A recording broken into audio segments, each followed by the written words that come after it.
गांव से कुछ ही दूरी पर एक रहस्यमयी जंगल था। 3 दोस्त अर्चित, सिया और करण हमेशा नई नई जगहों की खोज में रहते थे।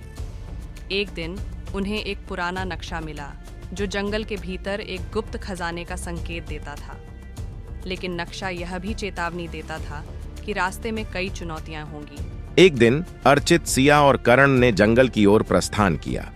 जैसे ही वे जंगल में प्रवेश किए, उन्हें एक पुराना और बड़ा दरवाजा मिला जो बहुत रहस्यमयी लग रहा था। सिया ने कहा, यह दरवाजा शायद खजाने की ओर जाने का रास्ता हो सकता है। अर्चित ने दरवाजे को धक्का दिया, लेकिन वह नहीं खुला। तभी करण की नजर एक छोटे से छेद पर पड़ी। शायद हमें कोई चाबी ढूंढनी होगी, उसने सुझाव दिया। उन्होंने चारों ओर देखा और कुछ ही देर में एक चमकती हुई चाबी पाई। जैसे ही उन्होंने चाबी दरवाजे में डाली, दरवाजा धीरे धीरे खुल गया। वे अंदर घुस गए और दरवाजा अपने आप बंद हो गया। अंदर घुसते ही उन्हें एक बड़ी भूल भुलैया मिली। हर मोड़ पर एक नया रहस्य था। अचानक एक दीवार पर लिखा हुआ संदेश दिखाई दिया, सही रास्ता वही है जो दिल से होकर जाता है। अर्चित ने कहा, इसका मतलब है कि हमें अपने दिल की सुननी होगी। सिया ने सहमति में सिर हिलाया और कहा, चलो ध्यान से चलते हैं। कई मोड़ों के बाद उन्होंने अंततः भूल भुलैया पार कर ली। अब उनके सामने एक गहरी खाई थी। उसे पार करने का एकमात्र तरीका एक पतली रस्सी का पुल था जो बहुत ही कमजोर लग रहा था।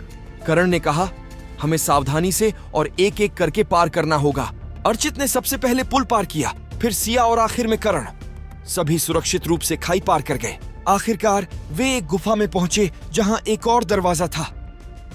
दरवाजे पर एक पहेली लिखी थी, सबसे कीमती चीज क्या है जो हम सबके पास होती है? सिया ने सोचा और कहा, दोस्ती और विश्वास।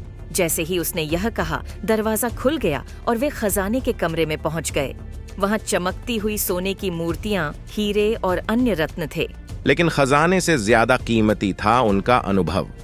उन्होंने समझा कि असली खजाना उनके दोस्ती और साहस में है। वे खुशी खुशी गांव लौट आए और सभी को अपनी अद्भुत यात्रा के बारे में बताया। इस यात्रा ने उन्हें सिखाया कि किसी भी चुनौती का सामना करने के लिए दोस्ती और विश्वास सबसे महत्वपूर्ण है।